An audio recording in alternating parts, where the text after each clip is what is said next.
수요예배 사도행전 저 교회 9번 보고 이제는 다른 시리즈 하죠. 성경 본문 가지고 하죠. 본문 가지고 하고 모든 설교가 그렇지만 큐티를 배경으로 해서 강해 설교, 본문 강해 설교로 하겠습니다. 8월 첫 주이니까 제 예상으로는 올해 수요일은 다 하박국을 보지 않을까 생각이 듭니다. 제가 원래 10주나 12번, 12주 이렇게 넘기지 않는데 하박국은 그냥 끝까지 가보려고 합니다. 제 생각으로 한 30번 해야 되지 않을까 이렇게 수요일마다 생각이 됩니다. 하박국은 3장에 되어 있습니다. 3장으로 걸쳐 있고 56절입니다. 총 56절 3장에 이르는 짧은 성경입니다. 우리가 성경 뒤에 이 소선지서 찾아라 그러면 참 찾기 어렵습니다. 조금만 넘기면 요나서고, 조금만 넘기면 스바냐, 조금만 넘기면 스가랴 나오니까 어려운데요. 이 하박국서를 수요일마다 여러분과 좀 보겠습니다. 두 개로 나눕니다. 하박국은 1장, 2장의 하나, 3장 하나, 두 부분으로 구성되어 있습니다. 쉽게 볼 성경은 아닌 것 같습니다. 짧게 3장밖에 안 되지만 좀 쉽게 볼 성경은 아닌 것 같습니다. 1장, 2장이 하나인데요. 하박국은 1장, 2장에서 2개 질문합니다. 2개 질문. 오늘 설교 제목이 왜? 라는 질문합니다. 왜? 하나는 왜요? 왜요? 이렇게 합니다. 왜? 라는 질문을 가지고 하나님과 씨름을 합니다. 첫째 질문은 왜 하나님은 이 유다 가운데, 이스라엘 가운데 있는 악을 왜 허용하시는가입니다. 이 유다 안에, 예루살렘 안에 있는 이 죄 짓는 이 악인들, 이 악한 사람들을 왜 그냥 그냥 벌하시지 왜 그냥 놔두십니까? 라는 질문입니다. 화면에 있죠? 첫째 질문, 왜 하나님은 이 유다 가운데, 우리나라 가운데에 존재하는 이 악인들을 왜 벌하지 않고 그냥 놔두고 계십니까? 라는 겁니다. 두 번째 질문이 있습니다. 두 번째 질문은 어떻게 공의로우신 하나님이 유다의 죄를, 우리의 죄를 심판하시기 위해서 유다보다 더 악한 바벨론을 왜 사용하십니까? 라는 질문입니다. 첫째는 왜 이 죄를 그냥 놔두냐는 거고, 악인을. 그 다음에 두 번째는 왜 우리가 악하다고 해서 더 나쁜 놈을 왜 들어가지고 바벨론을 왜 들어서 왜 우리를 치십니까? 라는 이 질문을 합니다. 아주 자기 안에 있는 질문이다. 왜 하나님은 악인들을 그냥 놔두십니까? 우리 뒤에 가보면 우리 예수님께서 알곡과 가라지 비유를 하면서 그냥 가만히 놔두라 그러죠. 괜히 가라지를 뽑으려다가 알곡까지 뽑는다. 가만 놔둬라. 추수 때 한꺼번에 한다 그랬잖아요. 사모가 오늘 풀 좀 뜯자 그래가지고 마음 먹고 한번 뜯어보려고 뜯었습니다. 뜯었는데 코스모스도 뽑고 막 나는 뭔지 몰라가지고 막 뽑으라 해가지고 뽑으니까 코스모스도 걸리고 뭐 비비추도 뽑고 막 그래가지고 뭐가 뭔지 그냥 뽑았는데요. 이 알곡과 가라지 진짜 구분하기 어렵더라고요. 나중에 다 크지 않는 이상은. 하박국은 왜 악인을 놔두십니까? 또 왜 우리보다 더 악한 나라를 들어서 왜 치십니까? 이런 질문입니다. 중세 때 구약 히브리어, 신약 헬라어를 번역한 천재 성경 번역가가 있습니다. 제롬이라는 사람인데요. 중세 때 성경을 다 번역했습니다. 이게 언어 천재인데요. 이 제롬은 하박국의 이름을 하나님과 씨름하는 사람이다 이렇게 했어요. 이 사람은 하나님과 씨름한다 이렇게 번역했습니다. 하박국은 진짜 하나님과 씨름했어요. 이 질문을 가지고. 원래 하박국의 이름은 포옹하다, 껴안다 이런 의미를 갖고 있습니다. 따뜻하게 포옹하고 껴안았는데요. 이름하고 다르게 하박국은 껴안고 포옹하는 게 아니라 계속 좀 공격적인 질문을 하죠. 수업 시간에 질문을 많이 하는 학생이 똑똑하다고 하죠. 똑똑하다. 선생님 입장에서는 좀 귀찮기도 한데 질문 자꾸 하면, 그런데 이 하박국은 자꾸 질문합니다. 망해가는 남쪽 유다를 바라보면서 이해할 수 없는 현실에 탄식을 합니다. 그리고 두 개의 이 질문, 왜 악인이 놔두냐, 그냥 놔두냐. 근데 지금 심판하시지, 왜 놔두냐. 두 번째는 왜 더 악한 바벨론을 들어서 우리를 치시느냐. 두 가지 질문을 가지고 씨름을 한 사람이 하박국입니다. 이 두 가지 질문을 한꺼번에 합치면 한마디로 하나님은 진짜 살아계십니까? 하나님은 진짜 공의로우십니까? 왜 이걸 놔두십니까? 라는 질문입니다. 하나님은 진짜 살아계시고 공의로우신 하나님이시라면 어떻게 이 악을 방관하시고 어떻게 악인이 의인보다 더 잘 사는 것을 밉까? 라는 질문입니다. 저는 91년도부터 지금까지 교회 현장에서 이렇게 섬기고 있는데요. 많은 성도들을 봤겠죠. 30년이 넘었으니까. 신앙생활을 잘 해야 될 사람이 신앙생활을 제대로 못하면 하나님이 신앙생활을 좀 제대로 하시라고 이렇게 징계를 내리실 때도 있습니다. 저도 마찬가지고, 저도 교만하거나 또 하나님 앞에 바로 서지 못하면 하나님이 징계하실 때가 있습니다. 저는 참 많이 두들겨 맞았습니다. 징계하실 때도 있고요. 또 목사님을 마음을 아프게 하고 너무 힘들게 해서 또 교회 안에서 못된 짓을 해서 징계를 하기도 합니다. 우리는 그걸 하나님이 치신다 이러잖아요. 하나님이 치셨다, 하나님이 치신다 이렇게 하는데, 교회에서 못된 짓 하고 또 내가 신앙생활 제대로 못하면 하나님이 징계를 하실 때가 있습니다. 저도 여러분도 다 경험하죠. 하나님이 치셨다, 하나님이 치시는구나, 이걸 경험을 합니다. 근데 반면에 이런 경우도 많이 보지만 신앙생활 정말 잘하는 사람, 우리 교회로 말하면 뭐 누구 권사님 누구 뭐 얘기하면 아유 저분이라고 할 정도로 신앙생활을 정말 순종도 잘하고 열심히 하는 사람이 고난 당하는 것도 봅니다. 어떻게 저런 사람에게 저는 고난을 하나님이 주실까? 좀 저런 분에게 고난을 허용하실까? 이런 마음이 들 때가 있습니다. 수수께끼입니다. 사고를 당할 때가 있고, 부도를 겪을 때도 있고, 사업이 망할 때는, 그 다음에 큰 병에 걸리는 것도 봅니다. 어떻게 저렇게 신앙생활 잘하는 분이 어떻게 저렇게 될까? 제 모교회 목사님이 개척해서 교회를 5번 지었잖아요. 그런데 그렇게 지을 때 한 장로님이, 정말 헌신한 장로님이 있습니다. 대구에서 섬유 사업을 하시는데, 그때만 해도 섬유가 대구에는 뭐 대구 하면 섬유였잖아요.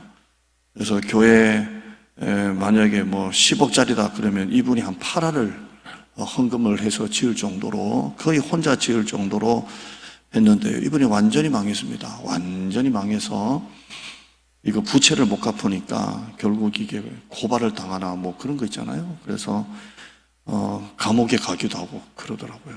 그래서 그 큰 교회가 그런 어려움을 겪는 것도 보고요. 그러니까 성도들 입장에서는 저렇게 헌금을 많이 하시는 장로님이 어떻게 저렇게 되냐, 이렇게 단순한 논리로 이렇게 접근을 하는 분이 많지 않습니까? 이제 그런 것도 보는데요. 욥과 같은 사람도 어떻게 왜 그런 시련을 당하느냐, 자식 다 죽고 몸이 아프고 사고를 당하고. 그런데 하박국은 이런 의인이 왜 잘 믿는 사람이 왜 고난 당하느냐가 아니라 왜 악인이 더 잘 사느냐, 이걸 질문하는 겁니다.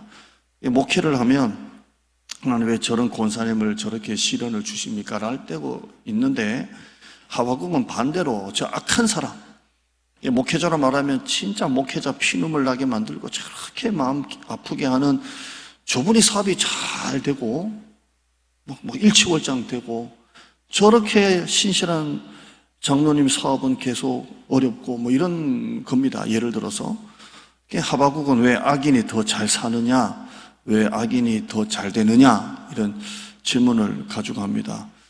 1장과 2장은 하박국은 계속 그렇게 질문을 하는데요. 3장에 가보면 하박국의 입장이 완전히 바뀝니다. 자신의 그런 왜라는 질문들을 다 뒤로 하고 하나님의 그 정의, 하나님의 공의에 대해서 결국 찬양합니다. 역시 하나님은 공평하십니다. 하나님은 공의로우십니다. 하나님은 선하십니다. 이렇게 찬양하는 것으로 이렇게 3장은 마무리가 됩니다. 그 찬양의 절정이 뭡니까?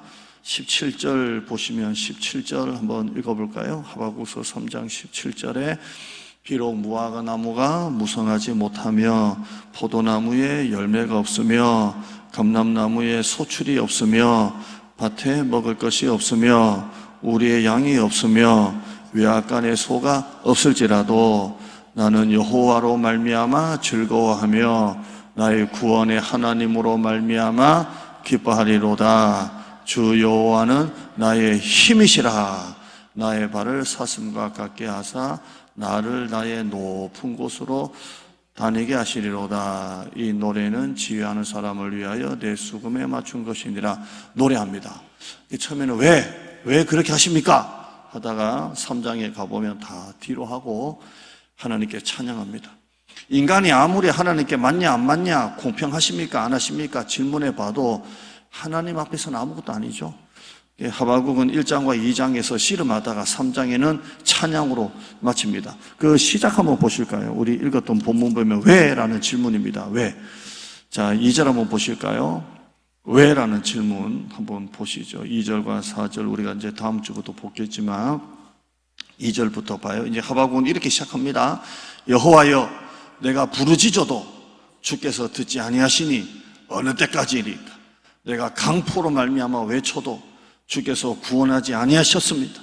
어찌하여 내게 죄악을 보게 하시고, 왜 악한 놈들은 그냥 놔두냐는 거예요. 내게 죄악을 보게 하시고 패역을 눈으로 보게 하시나이까? 겁탈과 강포가 내 앞에 있고 변론과 분쟁이 일어났습니다. 이러므로 율법이 해이하고 정의가 전혀 시행되지 못하오니 이는 악인이 의인을 애워쌌으므로 정의가 굽어졌습니다. 굳게 행하여졌습니다. 이렇게 질문하는 겁니다. 하나님이 악인을 탁 치시면 율법이 바로 딱 설 거 아닙니까? 그런데 악인을 가만히 놔두니까 율법이 해이해지고 율법이 굽은 거 아닙니까? 이렇게 질문하다가 마지막에는 찬양합니다. 찬양하는 것으로 그렇게 마칩니다. 제 하박국은 쓸 때 시기가 이제 남쪽 유다가 망해 갈 때입니다. 남쪽 유다가 망해 갈 때입니다. 그 시점에서 하박국을 하나님이 쓰셨습니다. 남쪽이 이제 망합니다. 이 시점이 뭐냐면 이제 북이스라엘은 아수르가 멸망시켰잖아요. 멸망시켰고 이 아수르가 오래 갈 줄 알았는데 이 바벨론이 신흥 강대국이 쭉 올라오죠. 올라오는데 애국과 바벨론이 두 번의 전쟁을 합니다. 그런데 첫 번째는 애굽이 바벨론을 이겼는데 두 번째 갈그미스라는 곳에서 전투했을 때는 이 바벨론이 애굽을 이깁니다. 그러니까 이제 전 세계는 아수르는 이미 바벨론에서 망했고 애굽 하나 남았는데 애굽이 처음에는 이겼다가 두 번째는 집니다. 그러니까 전 세계는 이제 바벨론이 이제 전 세계를 장악을 한 겁니다. 그런데 이 바벨론이 애굽과 이기고 난 다음에 그대로 밀고 남유다로 지금 들어옵니다. 요때입니다. 요때. 그러니까 하박국은 이걸 쭉 보면서 하나님 북쪽 아수르가 무너지고 바벨론이 올라왔고 하나 남은 강대국 애굽이 두 번 전쟁하다가 애굽이 졌고 이 바벨론이 이제 유다까지 자기 나라까지 막 밀고 들어올 때 이 성경을 쓴 겁니다. 한번 6절 보실까요? 6절 보면 6절부터 11절까지가 바벨론을 말합니다. 바벨론. 하나님께서 그렇게 들어 쓰시겠다는 건데 6절 보면 보라 내가 사납고 성급한 백성 곧 땅이 넓은 곳으로 다니며 자기의 소유가 아닌 거처들을 점령하는 갈대아 사람을 일으켰나니 이걸 누가 일으켰다고 말해요? 하나님이 바벨론 사람을 일으켰답니다. 그 바벨론 사람들이 사납고 성급한 백성이라고 그렇게 말하죠.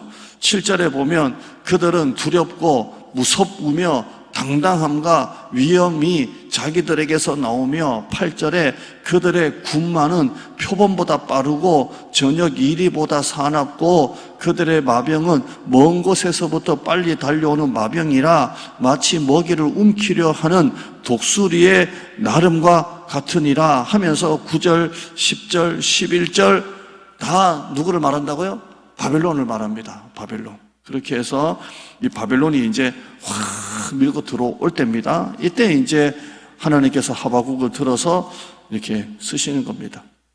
하바국은 망해가는 남유다의 마지막 시기 때 활동했던 선지자입니다. 망해가는 남유다.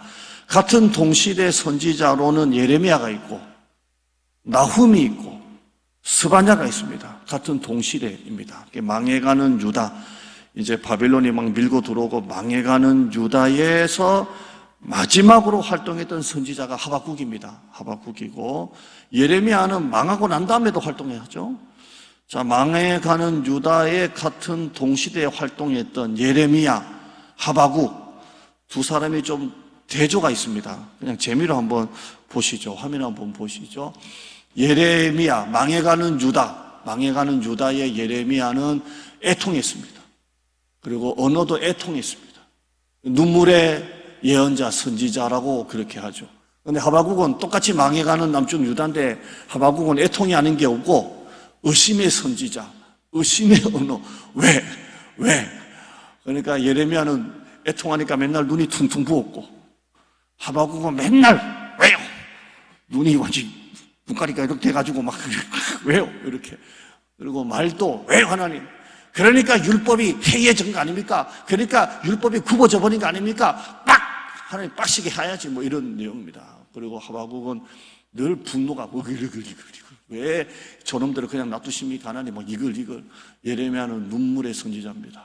두 사람이 둘 다 망해가는 남쪽 유다인데 하나님이 이렇게 흑백으로 쓰십니다. 제가 이걸 보다가 두 사람이 만약에 점심을 먹으면 같은 동시대니까 그러면 만나자. 그래 하면 좋다 만나자. 야, 니도 외롭고 나도 외롭고 이래서 만나면 예레미야는 하박국을 향해서 이건 어떤 설교지도 없는 건데 저도 큐트하다가 웃었습니다. 예레미야 하박국 보고 야 너는 왜 자꾸 화만 내? 이러고 얘기할 거고 하박국은 예레미야가 너는 왜 자꾸 질질 짜? 나는 분명히 둘이 그렇게 얘기할 거라 그렇게 봅니다. 근데 하나님이 이 두 분을 그렇게 쓰시면서 남쪽 유다를 이렇게 하나님이 일으키시는 것을 봅니다. 이렇게 재미로 한번 보시고요. 이제 목사님 됐어요. 하박국의 메시지는 좀 특이한 게 있습니다. 보통 선지자는 하나님이 주신 메시지를 이렇게 여러분에게 딱 전하지 않습니까? 회개해라, 뭐 들어라 이렇게 하잖아요. 그런데 하박국은 좀 독특해요. 하박국은 하나님의 메시지를 전하는 방식보다는 이 백성들의 아픔, 자기부터 자꾸 질문하잖아요. 그걸 하나님 앞에 좀 올려드리는 식으로 왜요? 이런 식으로 좀 하는 설교 방식을 씁니다. 그러니까 보통 선지자는 위에서 아래로 이렇게 하나님의 메시지를 내린다면 하박국은 밑에 있는 백성들의 그런 고민이나 아픔 자기부터 해서 이걸 좀 올려드리는 방식으로 이렇게 설교를 합니다. 이 설교는 보통 목회자가 두 개 다 하는 것 같아요. 목회자가 성도들에게 이 성경을 풀어가지고 여러분에게 설교하기도 하고 또 여러분에 있는 어떤 기도의 제목을 하나님께 올려드리기도 하고 이렇게 위아래 이렇게 하는 것을 봅니다. 1절 중에 한 개만 보고 마치죠. 1절 한번 읽어보시죠. 1절 선지자 하박국이 묵시로 받은 경고다입니다. 경고다라고 시작합니다. 하박국은 경고입니다. 경고. 하박국 전체가 경고다 이렇게 합니다. 여러분 새벽 만나 기도에 들으신 분은 이사야 15장 그 부분 설교할 때 제가 제목을 경고라 한번 한 적이 있습니다. 그때 하나님께서 계속 경고라 이렇게 해서 제목을 경고라 이렇게 한 적이 있는데 오늘 이 하박국이 너희를 향한 경고다 이렇게 합니다. 그때 내용을 다시 한번 더 이렇게 반복을 하면 우리가 스포츠를 할 때 심판이 이렇게 반칙을 이렇게 말할 때가 있죠. 심판이 경고할 때가 있습니다. 옐로 카드 2장이면 레드 카드입니까? 레드 카드 받으면 퇴장입니까? 이게 경고를 하는 거죠. 경고의 목적이 뭡니까? 그렇게 하면 안 돼. 이게 경고입니다. 그렇게 하면 안 돼. 이게 경고입니다. 다시 한번 1절 보시면 이 경고는 자기가 하고 싶어 하는 경고가 아니라 하박국이 하나님께 묵시로 받은 경고라 이렇게 말하고 있습니다. 자기가 스스로 경고하고 싶어서 경고다라는 게 아니라 하나님이 경고해라. 하나님께서 묵시로 받은 대로 경고를 했습니다. 그러므로 이 경고의 주체는 하박국이 아니라 하나님이 하박국을 통해서 묵시로 경고해라. 그래서 묵시로 받은 경고를 하는 것입니다. 여러분, 경고 좋아하는 사람이 있습니까? 아무도 없습니다. 만약에 우리 장로님이 목사님 경고해요 그러면 아주 나는 기분 나쁠 거예요. 제가 여러분에게 장로님 경고해요? 그럼 얼마나 기분 나쁩니까? 그러잖아요. 경고라는 말 자체가 굉장히 기분이 나쁩니다. 어감이 안 좋습니다. 강제적으로 보이고 강제성 있어 보이고 억압적으로 보이고 뭔가 내가 크게 잘못한 것 같고 그래서 경고입니다. 죽으면 무슨 내가 교회 나와서 경고를 받고 내가 막 이러지 않습니까? 하나님은 우리에게 언제나 따뜻한 위로와 격려와 축복의 말씀을 주십니다. 그러나 때로는 경고하실 때가 있습니다. 우리가 성도가 성도답지 못하고 재직이 재직자답지 못하고 교회가 교회답지 못할 때 하나님은 경고하십니다. 경고하십니다. 사실 축복 설교, 위로 설교가 참 부드럽고 좋지만 여러분도 편하고 저도 설교자도 편하지만 하나님은 때로는 경고하실 때가 있습니다. 경고를 주시는 목적이 뭡니까? 제대로 믿으라는 겁니다. 제대로 믿으라는 거죠. 제대로 하라는 겁니다. 경고는 우리를 살리기 위한 하나님의 사랑입니다. 왜냐하면 경고 없으면 바로 심판입니다. 여러분, 축구 경기를 해도 옐로카드 2개를 날리고 레드카드 합니다. 바로 레드카드 하지 않습니까? 바로 퇴장 안 시키고 2번 경고하고 그렇게 합니다. 경고는 심판이기 전에, 심판하시기 전에 하나님 우리를 살리시기 위해서 경고하시는 겁니다. 만약에 하나님이 경고 없이 바로 심판하면 우리 중에 살아있을 사람 하나도 없습니다. 하나님은 우리를 그렇게 경고를 통해서 우리를 돌아오게끔 하시는 하나님의 메시지를 주실 때가 있습니다. 그러므로 경고는 사랑이고 은혜입니다. 오늘 말씀의 결론 내리겠습니다. 1장에 왜라는 질문을 시작해가지고 3장은 찬양으로 끝납니다. 저와 여러분이 이런 믿음을 가지기를 축원합니다. 다 고민이 있습니다. 다 고민이 있고 의문이 있습니다. 그러나 하나님은 하나님의 방법대로 하나님의 계획대로 일하십니다. 그리고 우리는 우리대로 순종하는 것밖에 없는 줄 믿습니다. 그럴 때 하나님 우리를 통해서 역사하실 줄 믿습니다. 하나님은 온 우주를 다스리시는 하나님이신 줄 믿습니다. 기도합시다. 하나님 감사합니다. 하나님 우리를 통해서 역사하시고 우리를 통해서 말씀하시는 하나님, 때로는 우리 가운데 일어나는 일들을 바라보면서 의문을 가질 때가 있습니다. 하나님, 왜요? 왜 이런 일이 생깁니까? 왜 이런 어려움이 생깁니까? 이런 의문을 가질 때가 있습니다. 그러나 하나님, 왜라는 질문으로 시작해서 결국 하박국은 역시 하나님은 하나님이십니다. 내가 무화과나무, 포도나무, 외양간에서 아무것도 없어도 나는 하나님을 찬양합니다로 그의 신앙 고백을 마쳤습니다. 오늘 우리도 인생을 살다 보면 어렵고 힘들고 답답하고 괴롭고 그런 일들을 볼 때가 있고 겪을 때가 있습니다. 그 순간조차도 하나님을 신뢰하고 하나님의 되심을 인정하고 하나님을 의지하고 순종하는 백성으로 나가게 하여 주시옵소서. 예수님의 이름으로 기도드리옵나이다. 아멘.